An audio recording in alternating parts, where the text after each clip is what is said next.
নমস্কাৰ, এই মুহূৰ্তত আহি পৰিছে ৰাজ্যবাসীৰ বাবে কেইবাটাও বিগ ব্ৰেকিং নিউজ।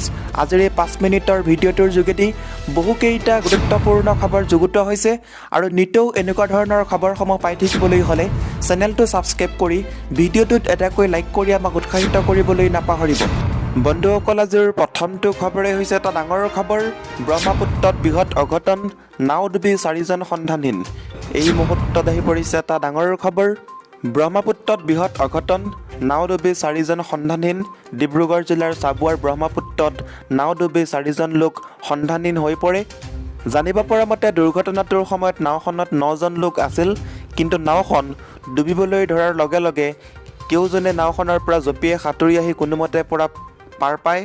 9গৰাকী লোকে মুহমৰাৰ পৰা বালিজানলৈ এখন টুলুঙা নাও লৈ ভৰা ব্ৰহ্মপুত্ৰ পাৰ হ'বলৈ চেষ্টা কৰিছিল, কিন্তু মাজভাগতে নদীৰ সোঁতত নাওখন ডুবি যায়। বৰ্তমানে সন্ধানহীন লোককেইজনৰ উদ্ধাৰ কাৰ্য চলি আছে। সন্ধানহীন হোৱা কেইজন চাবুৱাৰ শংকৰ যাদৱ, ৰোহমৰীয়াৰ চুনকু কুৰ্মী, ৰোহমৰীয়া বাৰাটিকচুকৰ ধমেন দাস আৰু মুহমৰাৰ কিষাণ যাদৱ বুলি চিনাক্ত কৰা হৈছে। উল্লেখযোগ্য যে অঞ্চলটোত নেৰানেপেৰা বৰষুণ আৰু বিভিন্ন বানে অতিৰিক্ত পানী এৰি দিয়াৰ ফলত নদীসমূহৰ পানীৰ স্তৰ উদ্বেগজনকভাৱে বৃদ্ধি পাইছে। বন্ধুসকল, 2 নম্বৰ খবৰটি হৈছে 3 দিন ধৰি ভূমিস্খলন হৈ কেইবাটাও ঘৰৰ ক্ষতি উত্তৰ গুৱাহাটীত। আজিও 60 ফুট উচ্চতাৰ পৰা মাটি খহি পৰিল ঘৰত। এই মুহূৰ্তত আহি পৰিছে এটা ডাঙৰ খবৰ। উত্তৰ গুৱাহাটীত পুনৰ ভূমিস্খলনৰ ঘটনা সংঘটিত হৈ বাসগৃহ ভাঙি চুৰমাৰ হৈ পৰে।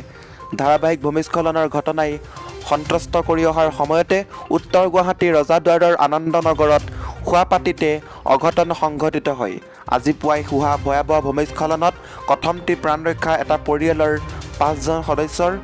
আনন্দনগৰৰ যাদৱ বৰ্মন নামৰ লোকজনৰ ঘৰটো হঠাতে পাহাৰৰ মাটি খহি হেঁচা মাৰি ধৰে। ততাতৈয়াকৈ ঘৰৰ বাহিৰলৈ আহি প্ৰাণ ৰক্ষা কৰে।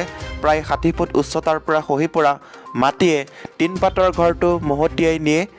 একমাত্ৰ আশ্ৰয়স্থলী ঘৰটো ভাঙি পৰাত মূৰত সৰগ ভাগি পৰে পৰিয়ালটোৰ। ইয়াৰ লগতে বন্ধুসকল, 3 নম্বৰ খবৰটি হৈছে এটা ডাঙৰ খবৰ। মন্ত্ৰী অতুল বৰাৰ কনভয় দুৰ্ঘটনাত পতিত, কেইবাজনো লোক আহত হৈছে। এই মুহূৰ্তত আহি পৰিছে এটা ডাঙৰ খবৰ। নগাঁও জিলাৰ চামগুৰি তিনিআলিত ৰাজ্য চৰকাৰৰ কৃষিমন্ত্ৰী অতুল বৰাৰ কনভয় দুৰ্ঘটনাত পতিত হোৱাৰ খবৰ আহিছে। চামগুৰি হাইস্কুলৰ সন্মুখত মন্ত্ৰী অতুল বৰাৰ কনভয় এজন পথচাৰীক মহতিয়াই নিয়ে। দুৰ্ঘটনাটোৰ ফলত কনভয়খনৰ চালকসহ কেইবাজনো লোক আহত হয়। দুৰ্ঘটনাটো সংঘটিত হোৱাৰ লগে লগে স্থানীয় ৰাইজৰ সহযোগত আহতসকলৰ সৈতে গুৰুতৰভাৱে আঘাতপ্ৰাপ্ত এজন লোকক সংকটজনক অৱস্থাত নগাঁৱলৈ প্ৰেৰণ কৰে। গুৰুতৰভাৱে আহত লোকজন চামগুৰিৰ মণিকণ দাস বুলি চিনাক্ত কৰিছে। বন্ধুসকল, 4 নম্বৰ খবৰটি হৈছে অঘটন। চেলফি উঠিবলৈ গৈ পানীৰ ঢৌত উটি গ'ল 2 কিশোৰ। এই মুহূৰ্তত আহি পৰিছে এটা ডাঙৰ খবৰ। ৰঙিয়াৰ চেপটিত অঘটন। চেলফি উঠিবলৈ গৈ পানীৰ ঢৌত উটি গ'ল 2গৰাকীকৈ কিশোৰ। চেলফি তুলিবলৈ গৈ বানপানীৰ সোঁতত উটি যায় দুয়ো। চাৰ্চ পাব্লিক স্কুলৰ সন্মুখৰ পৰা পানীৰ ঢৌৱে উটুৱাই নিলে 10ম শ্ৰেণীত পঢ়ি থকা 2 কিশোৰক। জানিব পৰা মতে 2 কিশোৰৰ ঘৰ ৰঙিয়াৰ সুন্দিয়া গাঁৱত। জুমন দাস আৰু হেমেন দাস নামৰ 2 কিশোৰে গাঁৱৰ পানী চাবলৈ গৈছিল। ঘটনাৰ বিষয়ে জনাৰ লগে লগে চাৰিওফালে হাহাকাৰময় অৱস্থা। লগে লগে খবৰ কৰা হয় আৰক্ষী আৰু উদ্ধাৰকাৰী দলক। খবৰ লাভৰ পাছতেই আৰক্ষীৰ লগতে ঘটনাস্থলীত উপস্থিত হৈছে SDRF NDRF বাহিনী। উদ্ধাৰ অভিযান আৰম্ভ কৰে যদিও এতিয়ালৈ কোনো সন্ধান পোৱা নাই 2 কিশোৰৰ। তীব্ৰতৰ কৰি তুলিছে উদ্ধাৰ কাৰ্য। উল্লেখ্য যে শনিবাৰেও এনে ঠাইৰ পৰাই 3 যুৱকক পানীৰ সোঁতে উটুৱাই নিছিল। অৱশ্যে সেই যুৱক 3জনৰ কোনোমতে প্ৰাণ ৰক্ষা পৰিছিল। ইয়াৰ লগতে দৰ্শকসকল অৰ্থাৎ বন্ধুসকল, 5 নম্বৰ খবৰটি হৈছে ভূটানে পানী এৰিলে ভয়াৱহ হ'ব নামনি অসমৰ বান পৰিস্থিতি। মন্ত্ৰী ৰঞ্জিত কুমাৰ দাসৰ মন্তব্য। ভূটানৰ কুৰিচু বান্ধৰ পৰা পানী এৰিছে। বানে এক ভয়ংকৰ ৰূপ ধাৰণ কৰিছে বৰপেটা, বাক্সা, চিৰাং, বজালিকে ধৰি সমগ্ৰ নামনি অসমত। এই মন্তব্য মন্ত্ৰী ৰঞ্জিত কুমাৰ দাসৰ। শনিবাৰে মন্ত্ৰী ৰঞ্জিত কুমাৰ দাসে সৰ্বক সমষ্টিৰ অন্তৰ্গত তথা বাক্সা জিলাৰ এলেংমাৰী অঞ্চলত বান পৰিদৰ্শন কৰিবলৈ আহি মন্ত্ৰী ৰঞ্জিত কুমাৰ দাসে কয় যে ভূটানে বহু কিউমেন পানী এৰিব। সেয়েহে ভূটানে পানী এৰাৰ ফলত প্ৰায় 30 মিটাৰমান সহায় নিয়াৰ পূৰ্ণ সম্ভাৱনা আছে। যদি ভূটানৰ পানীৰ প্ৰকোপত বেকী নৈৰ কাষৰ কিছু অংশ সহায় নিয়ে, তেন্তে বিগত 2004 চনতকৈও ভয়াৱহ ৰূপত বানপানী হোৱাৰ আশংকা কৰিছে মন্ত্ৰী ৰঞ্জিত কুমাৰ দাসে। হৈছে আৰক্ষী বিষয়াৰ চৰম সিদ্ধান্ত, ছাৰ্ভিচ পিষ্টলেৰে গুলীয়ালে নিজৰ মূৰত। বহু সময়ত সাধাৰণ মানুহে নিজৰ জীৱন নিৰ্বাহৰ প্ৰতি অনীহা জন্মাত আত্মহত্যাৰ দৰে পথ বাছি লোৱা দেখা যায়। হয়তো মানসিকভাৱে সবল নোহোৱাৰ বাবে এইদৰে ঘটনা সংঘটিত হয়। কিন্তু আৰক্ষী বিষয়াজনে নিজকে শেষ কৰি দিয়া ঘটনা সঁচাকৈ আচৰিত। কঠিনতকৈও কঠিন প্ৰত্যাহ্বান নেওচি সকলো পৰিৱেশতে স্থিতপ্ৰজ্ঞ হৈ থকা এজন আৰক্ষী বিষয়াই আত্মসন্মানৰ দৰে পথ বাছি লোৱাটো যেন সঁচাকৈ অসহনীয়। যোৰহাট জিলাৰ মৰিয়নিত চেলেংহাট আৰক্ষী চকীত অঘটন সংঘটিত হৈছে। ছাৰ্ভিচ ৰিভলভাৰে মূৰত গুলীয়াই আত্মহত্যা ভাৰপ্ৰাপ্ত আৰক্ষী বিষয়া ভূপেন দিহিঙীয়াৰ। দেওবাৰে নিজ কোৱাৰ্টাৰত উদ্ধাৰ হয় তেজেৰে লুতুৰি পুতুৰি হৈ থকা আৰক্ষী বিষয়াজনৰ নিথৰ দেহ। মাত্ৰ 3 দিন পূৰ্বে চেলেংহাট আৰক্ষী চকীত ভাৰপ্ৰাপ্ত বিষয়া হিচাপে যোগদান কৰিছিল ভূপেন দিহিঙীয়াই। ইয়াৰ পূৰ্বে যোৰহাটৰ লাহদৈগড় আৰক্ষী চকীৰ হাবিলদাৰ হিচাপে কৰ্মৰত আছিল দিহিঙীয়া। দেওবাৰে চেলেংহাট আৰক্ষী চকীতে দুপৰীয়াৰ আহাৰ গ্ৰহণ কৰি খন্তেক জিৰণি লোৱাৰ বাবে নিজ কোৱাৰ্টাৰলৈ আহিছিল বিষয়াজন।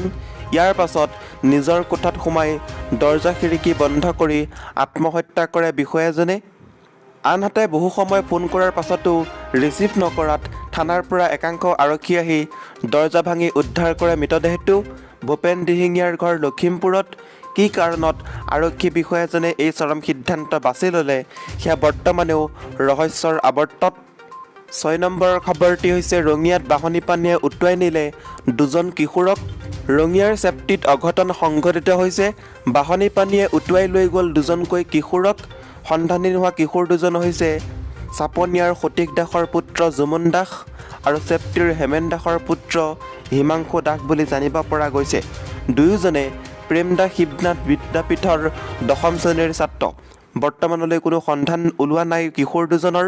উপস্থিত একাংশ লোকে জানিবলৈ দিয়া মতে 4জন বন্ধুৱে চাৰ্চ পাব্লিক স্কুলৰ সন্মুখেৰে যোৱা পথটোৰ হৈ ভিডিঅ' কৰি থাকোঁতেই প্ৰবল সোঁতে 2জনক উটুৱাই লৈ যায়।